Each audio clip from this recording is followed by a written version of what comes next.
Out. Yes, welcome. That's right, to the Jubilee Shiur, which of course is very appropriate, isn't it? Because the Jubilee represents when the Queen came to the throne. Now, you might have thought that is more appropriate for Rosh Hashanah. Yeah. Because Rosh Hashanah is when Hashem is, so to speak, chosen as king, right? But nevertheless, we do talk about the Keser Torah, the crown of Torah. Okay, so there is the idea that the crown of Torah, of course, belongs to anybody and everybody, not just priests or kings, right? That's the reason it was given in the desert. Yes, because everybody can. At the desert, anybody and everybody could have access to things in the desert. All you have to do is get up and go out and drive there. You can take whatever you like in the desert. Okay, but we'll talk about Matan Torah a little bit later. First of all, let's start talking a little bit about the Parsha, Bamidbar, right? And in a sense, this book marks the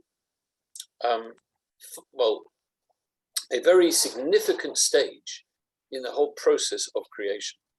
If you look at the purpose of creation, Hasidic philosophy speaks about the idea of that Torah is the whole purpose of the world's creation was in order to have what we call a dira b'tachton, a dwelling place for Hashem down in this world.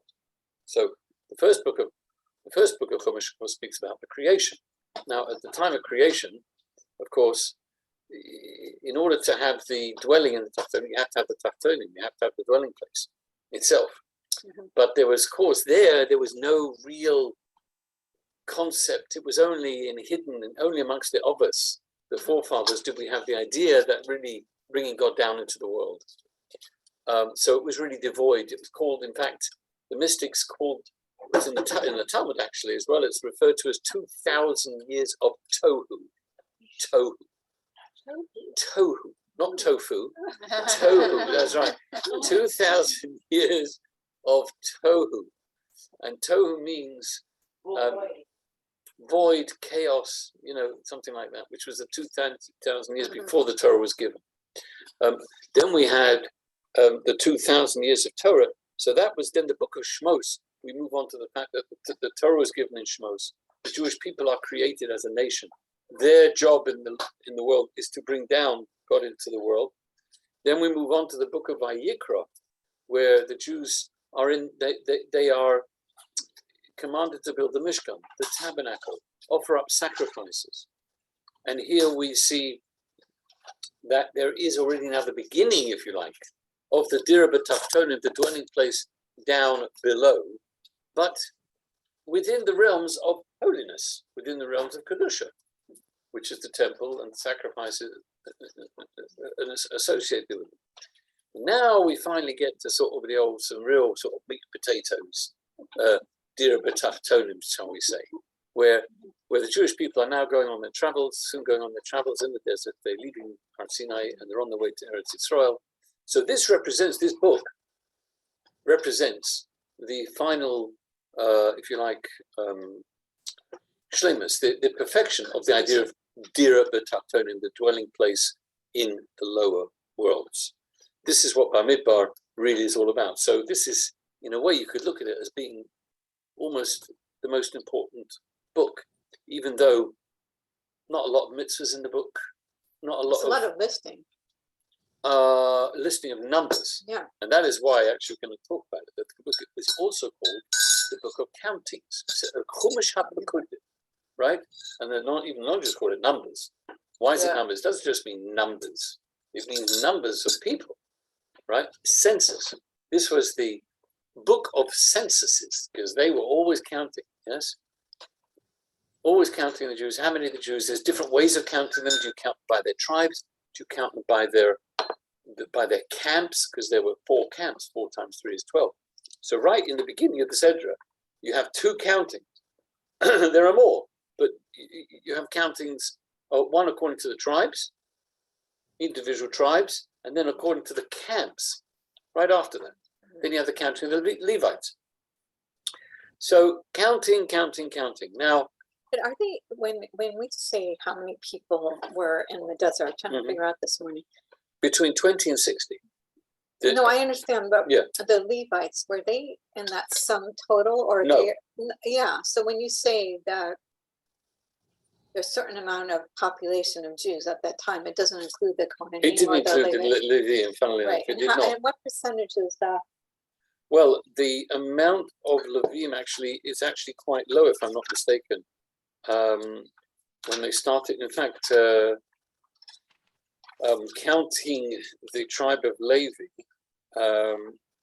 so what do we come to? Just trying to basically the Levium were 22,000. Oh, it's kind of small. Very small.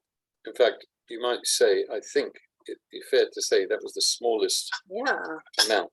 Not only that, it wasn't just 20 to 60, was it? It was all of them. Sorry? It wasn't just the ones who go to. That's also true. Yes, it's true. They were counted from a month. Oh, they weren't counted from 20 years old. Right, they counted from a month. Right, That's right. So yes, it was small numbers, which is something that itself. But we saw last week 20 to 60 are the most valuable. Yeah, very good. You did say. Actually, if I'm not mistaken, it was 20 to 50. I thought it was 60. I thought it was 60. You thought it was 60? It's interesting. We discussed this week, and let me just check here. I think even in the Rosh. Huh? I think I read it in this part. Maybe you're right. I'm going to have a look right now. You're right. Absolutely, it is 60. Oh, wait a minute. Oh, yes. It was 60 years old, and the value is 50. You're right. That's where I got the. Very good. So you're right. 60, and we're going to discuss this. We will discuss this about the significance of 20 and 60. We're going to discuss that soon. What is actually the point of counting anyway? I mean, is counting important? Don't we Jews always talk about the fact that we're not interested in the quantity? We're interested in the quality. Yes? And Ayin Hara. As somebody once said, never mind the quality, feel the width, if you know what I mean. That's what the Jewish tailors always say, right? You know, what is the point of counting when really we're talking about each individual person is special and unique, right? So why do we count? When you count somebody, you don't pay any attention to the quality of the person. I mean, you just, how many people were, people say, when you have an event, oh, somebody's trying to get in, sorry. When you have an event, when people always ask what's the first question, how many were there? They don't say who was there. They say how many were there. Oh, it's interesting, isn't it? People do have an interest in numbers for some bizarre reason, and maybe more means better. Oh, well, actually, that is really the answer. The truth is, although we normally say that quality is not such a big deal, you know what? Do you want to just mention to Hannah Rivka? I don't know what happened. I thought I let her in, but maybe she went. I didn't actually notice her in the. So if she wants to join, so really the answer is actually that quality does matter, and quality is affected by quantity. And we see that very classically to do with the minyan. You could have 9 geniuses, scholars, holy tzaddikim in a room, yes? And they can't say Baruch Hu, they can't say Kedusha, they can't say Kaddish, right? In walks Yankel the taxi driver, or Yankel the rubbish collector, or Yankel the face, a bar mitzvah boy who's got, that's nothing, you know? So, oh no! I thought I didn't see you online. I thought maybe I missed you. Okay, which one do you prefer, computer or phone? Oh, you want to be there? You can go online. I just saw you, and I just. So if you want to go online again, then I'll let you in. No, I got it. Oh, you are on it? Oh, you are? Oh, it's funny because it doesn't say you're here. Nevertheless, there is something going on a bit funny about it. Anyway, never mind. Okay. So quantity affects quality. You know, quantity, I've got a bad memory. Those two ladies said that they're going to France this week and they wouldn't be here. Do you remember? Yes. And I said, I'm not going to sit there in case they come. But suddenly, when you're talking about quantity and quality, that's why they're not here. That's why they're not here. Yeah, because When it comes to What's up to Jews, teach us the lesson? no, that's no, when it's when No, no, it's the when quantity it's is the Jews, the quality. more the better. Of course, Yeah, of but course. also the quantity doesn't always reflect the quality. No. Well, That's but true. that's In a menu. but actually that's what we're saying. That the truth of the matter is that it is. That on the contrary, we are saying that quantity does affect a certain amount of quality. It does. Yeah, but quality doesn't always affect the quantity. You can have something. Oh, quality doesn't affect the quantity. Oh, that's for sure. No, we don't realize that they all mean. No, that's true. Quality doesn't always affect the quantity, but quantity does affect the quality. That I think is fair to say. We also have the same thing, for example, with benching. You know, we can make what we call a mazuman, exactly, with 3 people. Yes, you can say that. And also, actually, there's when you have 600,000 Jews together, there's a special blessing you can make. Are you serious? Yes, a special blessing. It's called Chacham Harazim. Baruch atah Hashem, right? Chacham Harazim. Hashem is the sage, the Chacham, the wise one of all the secrets. So when you have 600,000 Jews together, you have, in a sense, the totality of wisdom in the world at any one time. So it's obviously a pretty rare occurrence, you know. Because there were 600,000 at Sinai. Yes, in a sense, because that is a magic number. There's 600,000 Jews given the Torah. So 600,000, you know, is a magic number in Judaism, and therefore it does command a special bracha, even all on its own. So therefore, what is the lesson to us? We've got to try and, you know, of course we shouldn't be too bothered, worried, depressed, upset with numbers. However, on the other hand, we should try our best to secure, you know, better numbers. Generally speaking, because numbers does improve quality. Was there at least 600,000? Because Yes, like the kids, there were and all more. that were yeah. Yeah. Again, 600,000 is the men between the ages of 20 and 60. Yes, So there were a lot more then. a lot more. There are millions, because if you include the wives, the bobbies and the zaydas, and the kinderlach, right? So you could have several million altogether. Yes, I mean, so 600,000 is just the yeah. Now, why is it? Interestingly, let's talk about counting from the age of 20. If we you see, there's another very interesting concept about counting that some of the commentaries explain.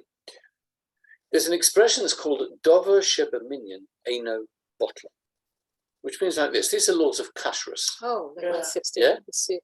Yeah. Now, normally you might know, that when, like you just say, if some milk or something falls into meat, then you got 60 times as much, right? Or actually, biblically, you actually only need a majority of the kosher stuff, and it just gets nullified, right? Now, that is all in a situation where you're talking about stuff that gets mixed in, which is not counted individually, like liquids, small grains, flours, yeah, very, very small fruits, grains, produce, yeah. Now, when things are counted as a matter of course, classic example, eggs, fruit, yes, I guess by virtue of their size, yes, then if something, let's say not kosher, let's say a non-kosher egg, or an egg that was fertilized, and you got a little chick in there, which of course, now you can't see, you don't know, but somebody told you, right? You sort of, but if that gets mixed in, that doesn't become bottle, it doesn't become nullified, right? You'd have to, yes, the whole lot is not, because it's not becomes nullified. Anything that has a countable aspect does not become nullified. Yes, you understand? Right. So therefore, this is one of the reasons it says that why the Jewish people were counted, and the counting is in order that we should not, so to speak, be nullified when we go into exile and we go amongst it. There's a few million of us, and there's billions of non-Jews. So you might think we become nullified, but once counted, we don't become. If that's nullified. the case, why don't we count? We don't count actual people. Not Well, one, there's not a two. specific. I thought you were going to ask the other question. I thought you were going to ask, why do we count then from only 20? Oh, okay. Don't anybody else count? I think those are Yeah, but why? But what is what's that? Maybe that's when What's their that all about? brain fuses Well, together. what? So their people young rational 20, they're not. thinking. Yeah. They're not But does that mean that quality people. You got some beautiful offering. well, that's something that's Same girls. Well, had a hard time great, with some heavy, very teenagers. special I people. don't know about you. But that reason, they say, I think that the reason you don't want to count people is to do with Ayin Hora. Yeah. Yes, the idea that you don't want you're counting individuals, so you count indirectly. You're right. They count Yeah. by, like you say, Masses a shekel, for example. Yeah. Yes, you count up the shekels, half the shekels. Yes, that's how you count. Right. Or you or you count the various Yeah, million Hoshias. Yeah. Oh, you're S. Oh, yes. You're Urain. Hello, Urain. And yes. So, but now let's ask this question about. Well, that's one question, right? And the truth is about 20, for the age of 20. Yeah, that's right. There's another question. This principle that I've just said about something that is counted is not actually becomes nullified, does not become nullified. Right. That actually is a principle, whether or not you count the thing in reality or not. In other words, certain things, by virtue of the fact that they have a certain size, and they are, everybody knows that they're sold by, let's say, number. You don't actually have to count the thing itself in order for it. I mean, let's say you never counted the eggs. Let's say you never counted the oranges or the apples. You don't need to count for the principle to apply. Yeah. So why did then Hashem say that needed to actually be counted? We know somebody's choshev. We are within the potentially countable. So if you are potentially countable, I don't know such a word, but if you are countable, not accountable, if potentially you can be counted, and you would be counted, then that's enough. You don't actually have to count. And yet Hashem insisted, no, I want you to count. You need to count. You need to count. Okay, even with Moses a shepherd, but I still want to know the number. What's the number? What's the magic number? When you count something which you feel is precious, which you really value, you want to count it. Yes, there is that aspect of Hashem wanting and getting. It's like counting gold. But that's from Hashem's perspective.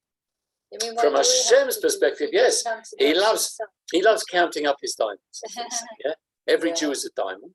Hashem loves counting his diamonds. He loves counting. That's very good. Counts lots of times because the king was in the palace counting up his money, right? Because we are his investment. We are his money. Yes, so he likes to do it. The king doesn't get tired of looking in the bank account. Oh, look at what's going on! It's so exciting. He goes online to his bank account. Every time he says, oh, he's gone up. The interest has gone up. Wonderful. You don't get tired of looking at your money in the bank, unless it's going down. But anyway, then you prefer not to. Right. Well, she's probably also counting her diamond. Does she wear the same thing every time? Somebody said that why does she give out £70 to every man woman in How much? 70 quid. The COVID, the Jubilee. Oh, that's a fantastic. That's what I said. Every person in the country. Say that again. She is every person in the country. Well, £70 to every family. How about every family? £70 to every family. No, not she is. Not why. She should, it's an idea. Somebody said, why not? Yeah, why not? Why not? Who's going to send out £70? It's only 3.5 billion. 3.5 billion? Yeah.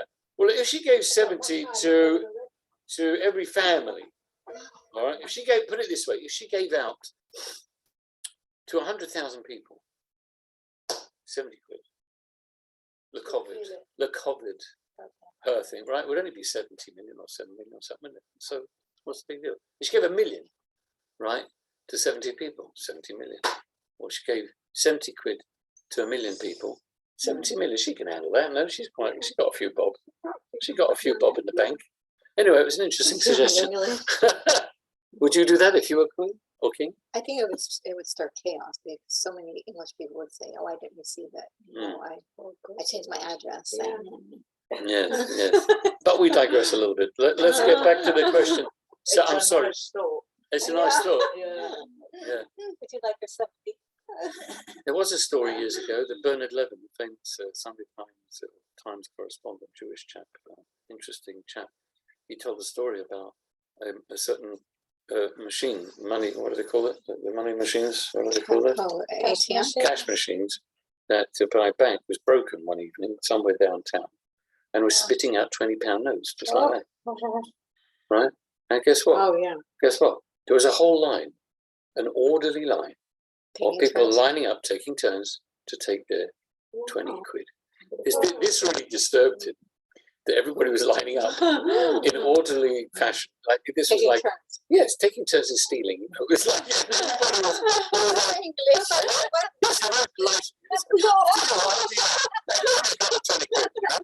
So he was very. I mean, that was 20 quid in those days. We're talking about 30 years ago. That really happened. It did happen. It did happen. Very English. Well, he said it happened. I don't know. Well, it could, I actually had a dream. I actually had a similar dream. Actually, it wasn't a dream. I actually went to the mikveh the other day. It wasn't a dream. Went to the mikveh the other day. I tried to put my card in, and all of a sudden, the machine goes,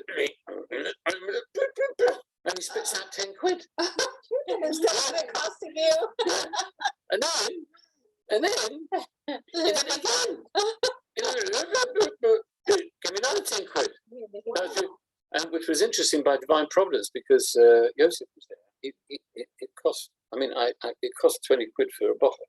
So I was able to give him the 20 quid. No, I for like £20 for a month. Not for one go, for a monthly membership. So I owe them £20 for the mikveh people. I'm going to have to pay. I have to give to the yes, just to remind me to do that. Huh? No, she'd have to wash the tiles, absolutely. Right. So now let's get back to our question after this significant digression. Counting.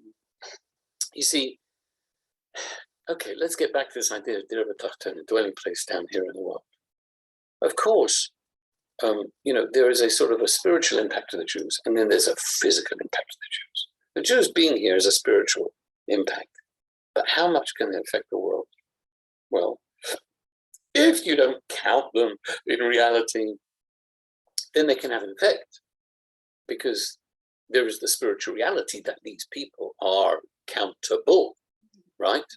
But they won't have such an impact in the world as if you actually go out and count them. You do something and you count them, then that brings it down into action. Action means that the Jews will have more of an impact. Having been actually physically counted, they will have far more impact on the world than had they only just been known, that they are, right? And which, of course, brings us to the idea of 20 years old. What is the usual, how should we say, Jewish, not profession, but what's the usual thing that Jews tend to do when they're younger, before they get out into the world, before they go out and, get a job? Travel? Yes, what do you mean to different yeshivas? I'm talking about. Do you mean yeshivas and Saints? I'm talking about people who take the year out between. Karen, we can't talk about a gap year. We're talking about university. Let's talk about within the Jewish community, not within the secular world. I'm talking about seminaries, yeshivas. We're learning, aren't they? The kids are learning. They're in a spiritual world of yeshiva and sem. So the learning itself is a spiritual dimension, right? What happens at 20? Well, the Mishnah comes along and says, Esrim lirdof. 20 years lirdof, which means you've got to go out there and make a living. You've got to go out there, make a living, get married. Yes, that's what it says. I know nowadays we don't always that seems to have been pushed back a bit. It seems to have been pushed back. Huh? They studied. Yes, well now there's a whole industry of teenage study, isn't there? With college and O levels and A levels, and college and university, which is totally, flipped everything, because people used to go out and work when they were 13, 14, 15. I'm talking about the secular world, right? I'm not talking about the Jewish world. We got into much less trouble then. Exactly. Nowadays, it's a whole balagan, and it's in many ways, it's a bit of a disaster. You create a whole sort of generation of sort of, namby-pambies who don't know what it means to work, and they're not even seeking jobs. They're at university, and they're not, not most of them are not trying to find a trade. They're just looking down a good time for another couple of years and whatever. Anyway, so 20, according to the Jewish view, is l'rdof. You got to go out there. You got right. That's why. So that is when you're out in the world, you're making the impact of a dirbat tonin. So from 20 to 60 already, I guess, is a sort of a kind of an unofficial retirement age in a way. You're not retiring, but obviously you're not. There's not so much pressure to be on, right? Yeah, you've been done for 40 years. That's it. So that's why we count, and that's why we count from 20 to 60, because that is the age where really the real impact that a Jew is going to have on the world. What's the youngest age that someone can go to the army in Israel? 18. Oh, okay, because here it says, Or was it in 17? parentheses, it says, Maybe it's 17. yeah. It might be It 17. says here, all can who Google are fit to go out to the army in Israel, Yeah, no. 20 years old and up. Yeah, but the 20-year-old is the definition of what it means to be fit for the army. It's I not know, the other I'm way just around. saying that. Oh, It's not that whoever is fit for the army should be counted. Do you understand? What it's saying is that before 20, you don't go to the army, at least from a biblical perspective. Yeah? Before you're 20, you don't. Now, even if you want to, I guess you're not really supposed to, or you don't need to, right? But in other words, if there is a draft, yes, if there is a war and a draft, then it would be 20, presumably. I think in Israel it is 17 or 18. I'm not sure if it's 17 or 18. I can't remember. They're the kids are. They grow up younger. That's actually. It's actually quite a. That's not a terrible thing, actually. That they go into the army because they're toughened, they become a bit more mature. And it's a necessity now, isn't it? it is a necessity, but in a way, it's not just a necessity because of the enemies of the Jewish people and the wars that unfortunately have to fight, but from a social point of view, it does make the nation a lot more mature in a way. From younger, it's not to get into trouble, because 18 to 21, when the kids here like to go to university and college, there's seriously chance of getting into trouble with various things, drugs and alcohol and who knows what, right? Anyway, okay, so that is what I wanted to say about the Parsha. Now let's talk a little bit, of course, about Matan Torah of Shavuos. I mean, there's so much more to speak about the Parsha, but what can we do? We must speak about Shavuos. We cannot but speak about Shavuos, which of course is the festival Zman Matan Torah. Matan Torah, the giving of the Torah. And of course, when we look at the idea of the giving of the Torah, there's the Torah as it is a gift. There is a Torah as it is an inheritance. There is a gift. There is the Torah as it is a sale. There are all different things associated with the gift of Torah. The gift that the Torah is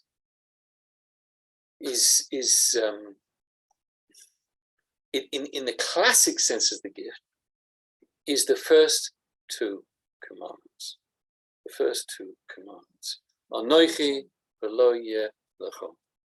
I am the Lord your God, and there shall be no other gods before me. That is a gift, and it is interesting because those two mitzvahs. When you think about Torah, at the end of the day, Torah is an intellectual concept. It is something that you use your brain for, use your mind, right?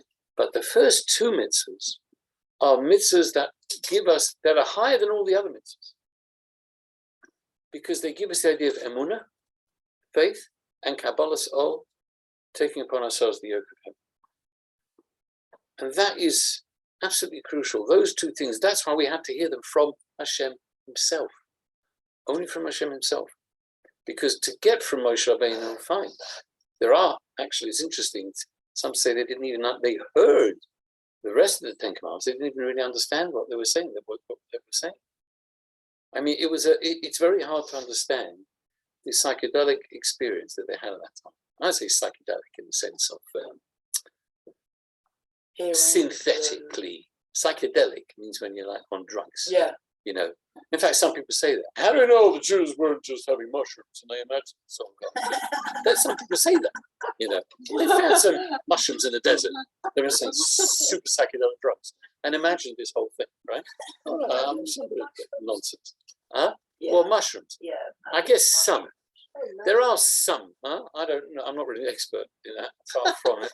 But that's what I hear. I hear there are some mushrooms that can have mind-altering. Yeah, They don't have the same mind-altering effects. No. Yeah, Well, you know, some are deadly, of course, mushrooms. But this experience was certainly a mind-altering experience, you know. But these two mitzvahs we heard from Hashem himself, because they are the foundation of all. Everything else, in a sense, is within the realms of intellect. And but when you have emunah, kabbalas ol, those are, you know, that when you have realized it, the basis of everything, like we said about Kosai. Do you remember we said last week, Kosai, that everything's like a choik. It's a choik. It means it's just how to do it, got to do it, got to do it. You don't understand, we don't understand. We don't really understand what this is all about, frankly. We know that it's supposed to be, like we said, do it, place in the world. We're trying to elevate the world, refine the world, make it a good place to live in, and all that stuff. But, you know, deep down, do we really have the full picture? We don't know. At the end, that's why we have to have emunah. Whatever it is, Hashem knows what he's doing, what he wants with this world. It's just like we don't tell our kids reasons for everything. Yeah. Just do it. Some parents do. Because Tati said, because Mummy said. That's right. Yeah. Well, ultimately, that is the, you know, that is the point, because Hashem said so. And why, in Judaism, it's a bit of a, you know, like it's a bit of a crooked question, really. Because the why is you know, Crooked letter, you can't make it straight. exactly, and there's no point. There's no point to it. Okay, but let's try and understand a little bit about this idea of the first two mitzvahs coming from Hashem.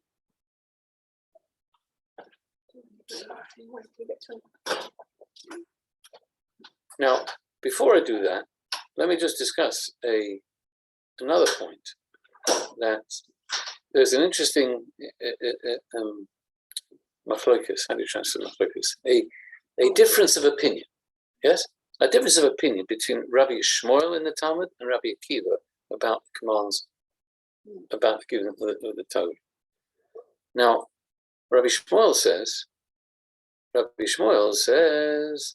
when the Jews were told to do the do's, they said yes.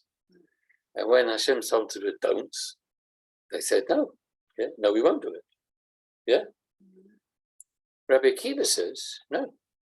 He says on the do's they said yes, and on the don'ts they also said yes. So that's a bit strange, isn't it? What are they actually arguing about here? And what does Rabbi Akiva mean on the don'ts they said yes? I mean, you would expect Are you them to talking say about negative and yes. positive? Yes, we mitzvahs? got 245. Yeah, sorry, the do's. Yeah. The do's meaning the positive mitzvahs, the don'ts, the negative Yeah. mitzvahs. Yeah. Now, this, you can understand this by, there's another difference of opinion about what actually happened also at Matan Torah, about it. There's a verse that says, V'ham royin es hakolos. The people saw the voices. Excuse me? Saw the voices? So it seems a bit of a strange statement. So here we have another difference of opinion.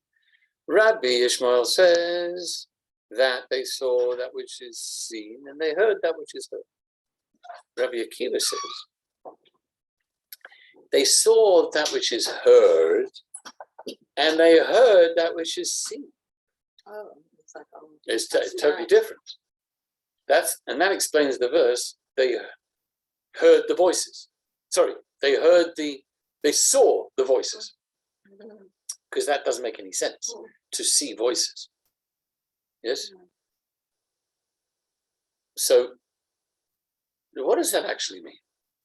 So the Rebbe explains a beautiful idea here, that at the time of the giving of the Torah, Hashem lifted the Jewish people to an incredibly exalted level. Now, our level in this world is that when you see something, what do we see? We see things that are close to us. We see things, and when you see something, nobody's gonna argue with you. Now, if you see, God forbid, something, or even if you see anything happening on the street, oh, I saw them do that, right? I saw somebody give a hug to somebody on the street. I saw somebody slap someone in the face. Well, whatever. You saw it. Yeah. Does anybody argue? No, you didn't see it. You're imagining. What will you say? I know what I saw. I know they usually say seeing is believing. That's not really true, is it? Seeing is not believing. Seeing is knowing. Hearing is believing, really. Because when you hear something, somebody who says something to you, well, okay, you can either believe them or you don't believe them. Or maybe it rings true to you, yes? But it's not definite, and you can hear from afar. You can hear somebody calling very far away, right? To see something far away, well, you don't exactly know what happened. You don't really know what happened. Yes? Now, in the normal state of affairs, spirituality, religion, holiness, God, would you see that's in the realm of seeing or in the realm of hearing? It's not a trick question. I know you always think I'm asking you a twist. Godliness, spirituality, holiness, God. Hearing, isn't it? To be a witness, you have to see. Oh, so when we are seeing the physicality of the world is here, isn't it? We see a physical world. Yeah, we look at the physical world. You don't see God in the street, walking down the street. I mean, we don't see it. There's no spiritual. You don't, right? You hear about it when you come to Rabbi Overlander Shiur, or you come to another Shiur, or we hear about Judaism. We hear about what it says in the Torah. We hear about the spirituality. Yes, so that hearing, in a sense, is distant to us. Yes, that's the normal. That's normal. I mean, that's life. What happened to Matan Torah is the exact opposite. According to Rabbi Akiva, Rabbi Akiva says Hashem lifted it so much that what we normally hear from afar, we saw. In other words, the spirituality, the godliness that we normally hear from afar. Oh, we saw it. And that which we normally see, which is the physical world, oh, that was distant. That was far away. That that was a distant thing. Amazing experience. So that was the greatness of Matan Torah. Now, Rabbi Shmuel holds, no, the Torah Hashem did not lift us up at Mount Sinai and give us some kind of psychedelic experience. No, he left us in the world to experience Matan Torah in the world, and therefore things did not change in the normal sense of the world. But according to Rabbi Akiva, we were lifted up. Now we can understand the other difference of opinion about yes and no and yes. Rabbi Shmuel, who holds that the Jews were down in this world and they weren't lifted up to some mega spiritual experience. So he says that when it came to the do's, the positive mitzvahs, 248, they said, yeah, whatever you want. Wait, yes. And when it came to the don'ts, they said, no, we won't do it. I thought we won't keep it. No, not we won't keep it. No, they were very obliging. So if I tell you, don't eat the chocolate. No, I won't. So you're saying, you're echoing my no. Right? Now, Rabbi Akiva, he holds differently. Now Rabbi Akiva holds that these people are on a totally spiritual level. They're on a totally exalted spiritual level. And therefore, it was, there wasn't a certain logic here. If Hashem said to us, do the do's, whatever you want, And they are the don'ts, whatever you want. Do you understand? They were like on this totally higher mental level. It was just, whatever. whatever you want. You know what I mean? They didn't even. There was no like thinking about it. There's no logic about it. It's just whatever. I'm yours. You know. So that's the difference between Rabbi Akiva and Rabbi Shmuel. Because Rabbi Akiva holds, they're all the way up there. They're way up there. And therefore they had a different, it was like, yeah, whatever you like, you know. Right, Rabbi Shmuel holds, they were on this more earthly plane. Okay, we're going to do this. Oh, we won't do that. Oh yeah, we'll do that. No, we won't do that. Right? That's the basis of the argument. You understand? Okay. Now I wanted to go on and discuss, and this fits in quite nicely to what we said before about Hadir B'Tachtonim, dwelling place down here below. We got the two mitzvahs, the first two mitzvahs. Now, wouldn't it occur to you that what is the first mitzvah? We know that the first one. I am the Lord your God who brought you out of Egypt. One other question everybody has is why we say that? Why do we say that I am the Lord God who brought you out of Egypt? Why don't we say I am the Lord who created heaven and earth? Isn't that more impressive? It's a famous question. Anybody going to answer? Because we were on the 49th level. Yes, and therefore One more and we would have been lost. this is true. That is true. But if you're trying to impress people, Yeah. in other words, God is woo. I'm the Lord your God. I'm like super mega great. Isn't it super mega great to say I you think that's- created heaven and earth? Yeah. Isn't that more of a, I think that the least amount of words in this is more powerful. how do you mean? I don't know, it's Hashem, it's just like the bottom line. I am the Lord of God. No, That's no, it, what I'm saying, yeah. no, Never mind, no. he doesn't say that. He says, I'm the Lord who brought you out of Egypt. Yes, Now, okay. Now, the same amount of words. Just that. I'm the Lord your God who created heaven and earth. It's the same amount of words. Yeah. It may be less, actually. Yeah. It's the same. You've got 5 words in Hebrew. Asher hotzesi eschem me'eretz Mitzrayim. That's 6. Ani Hashem Elokeichem asher barasi shamayim va'oretz. That's actually 3. You got half the words. Okay, yeah. I hear According, you know what I'm saying? So I don't think it's about words, but what it is about. At least here's one answer. There are many answers. One answer is that Hashem is not just the creator of heaven and earth. That is not what makes him great, because for God to He's do here that, with us. for God to do that, it's not like, yeah, I mean, he can do that, right? Yeah. Right? If I tell Einstein, well, it's really good that you managed to add 3 and 3. You're a genius. Right? That is a totally absurd statement. Yes? Yeah. You know, I'm so impressed you managed to subtract. So to Hashem to create the world is one thing, but for Hashem to create the world and to be intimately involved with the world, where the Jewish people think they've been abandoned and that God has just God. I mean, everybody believed in the old ages that God created the world, but He's abandoned it. He's off doing something far more interesting. You know, he's whatever he's doing something. Maybe he's creating other worlds, but this world is like a sewer. He doesn't need to be involved here. So here the Torah says, no. I am involved in the sewer, right? And in fact, I'm coming to take you out of the That's sewer. Egypt. I've come out to take you out of the sewer of Egypt, exactly, right? So that, in a sense, is a great thing that Hashem is making a personal. He is personal involvement in this world with us. That is actually something. To say that God created the heaven and the earth, okay, the heaven is it, but is He involved in the world? Yes. How much is He involved? Intimately. With every Jew? Yes, every Jew, every one of us. We're all part of the nation. So that's one of the answers to the question. Now, first mitzvah, I am the Lord your God. Does that kind of imply there's anything else? Or is it only God? There shall be no other. I'm talking about the first mitzvah. Anochi Hashem Elokeichem. I am the God who you might say created heaven, but that statement is like saying there is nothing else. There is nothing else. It's me. So how come in the next commandment, don't have any other gods?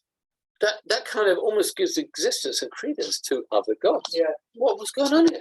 If God is God and there's nothing else apart from God, I mentioned why even mention it? There is nothing else. If we take the first one seriously, we don't need the second one, do we? If we really believe, it's a good question, isn't it?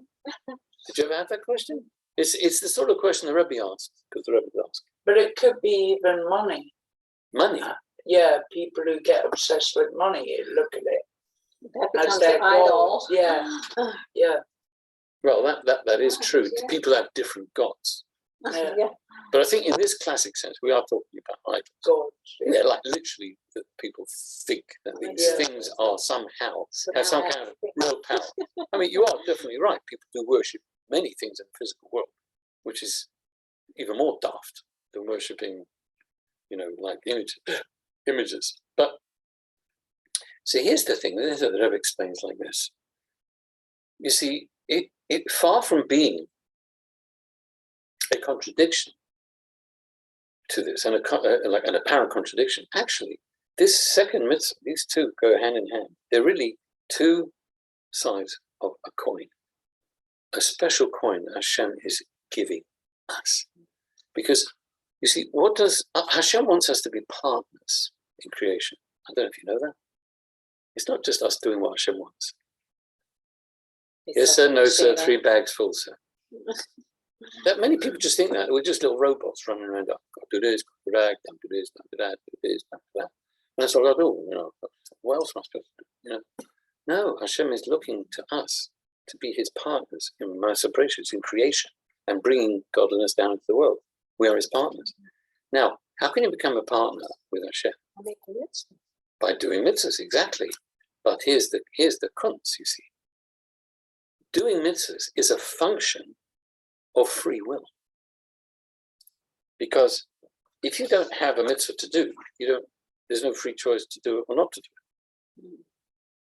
And Hashem wanted us as His partners to benefit from the greatest thing that He could give us, which is free choice.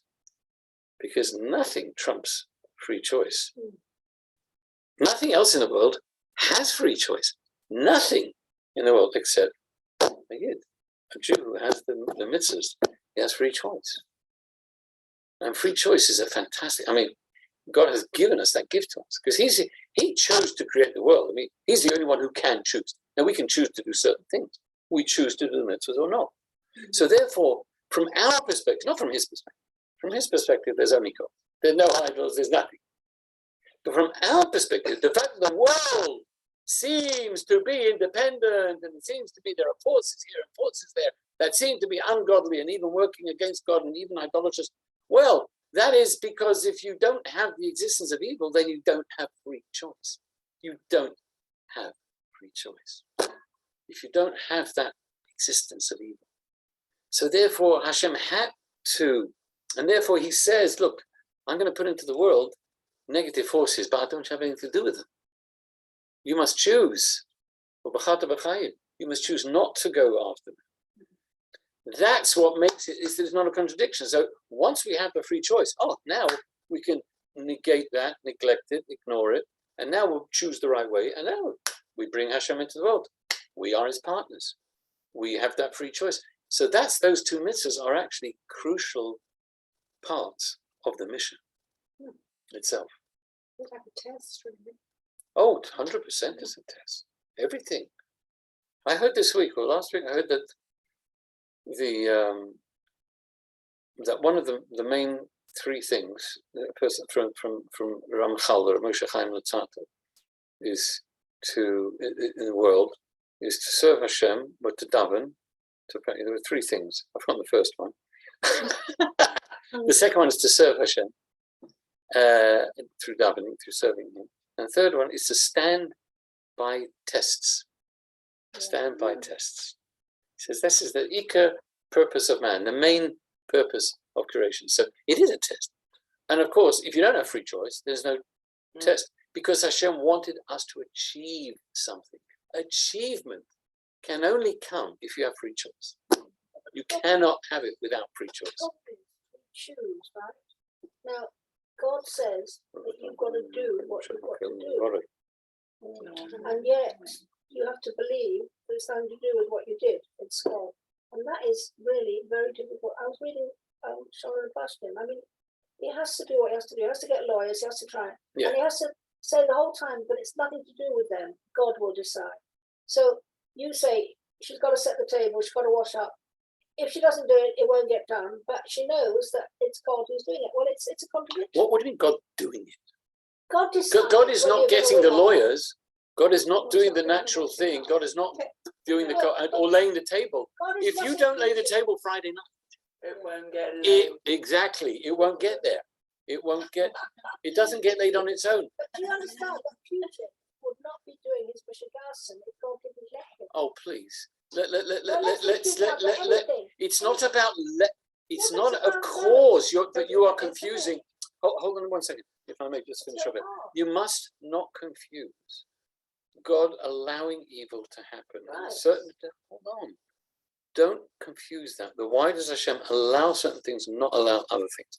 That we don't know. Why do certain things succeed that don't succeed? Why do the evil people exist? Why not? We don't really know that. This is all God's business, right? Now, but we have to believe, yes, that we can have an impact on what is going on by our good choices, by our right choices. That's all. And maybe can I just say, I was like thinking that Hashem is the past, future, and present, and all that. It's he knows what our choices were going to be. You know what I mean? He knows what the results is going to be. Yes. So what? Therefore, we don't have free choice. no, we do. I'm saying though that but we do have. We do. Yeah, exactly. Yes, we do. Oh, okay. So, is there a question there? No, it's just that it's confusing because you say that Hashem, Hashem is everything, right? Well, I do say Hashem is everything. I'm saying He is the true existence, yes, and therefore nothing exists outside of Hashem. Yeah, exactly. Certainly not idols. Right. But of course Hashem knows our choices, but it's only just because, like gives you say, us a choice. He gives us but His knowledge, by the way, does not affect us in any way.